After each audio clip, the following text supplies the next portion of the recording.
আল্লাহ তাআলা কিয়ামতের দিন সাইয়েদনা নূহ আলাইহিস সালামকে বলবেন, নূহ তুমি কি দাওয়াত পৌঁছিয়েছো তোমার উম্মতের কাছে? নূহ আলাইহিস সালাম বলবেন, হ্যাঁ আমি পৌঁছিয়েছি। এবার নূহের উম্মতকে আল্লাহ জিজ্ঞেস করবেন, এ নূহের উম্মতেরা, তোমাদের নবী নূহ কি দাওয়াত পৌঁছিয়েছে? নূহের উম্মত বলবে, না আল্লাহ, আমাদের কাছে কোনো সতর্ককারী আসে নাই, কোনো নবী টবি আসে নাই, কোনো দাওয়াতও আমরা পাই নাই, আপনারাও চিনি নাই, জান্নাতও চিনি নাই, জাহান্নামও চিনি নাই। নূহ আলাইহিস সালাম বিপদে পড়ে যাবেন। তখন আল্লাহ বলবেন, নূহ তুমি বললা পৌঁছিয়েছো, তোমার উম্মত বলে কিছু পায় নাই। নূহ তোমার কি কোনো সাক্ষী আছে? তোমার কথা আর তোমার উম্মতের কথা তো মিলে না।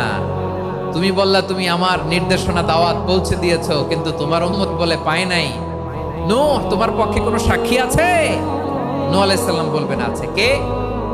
উম্মতে মুহাম্মাদী। তখন আমরা বলবো, আল্লাহ, আল্লাহর নবী নূহ আলাইহিস সালাম তিনি আপনি যা যা বলেছেন ঠিক তা তা তার উম্মতের কাছে পৌঁছে দিয়েছে।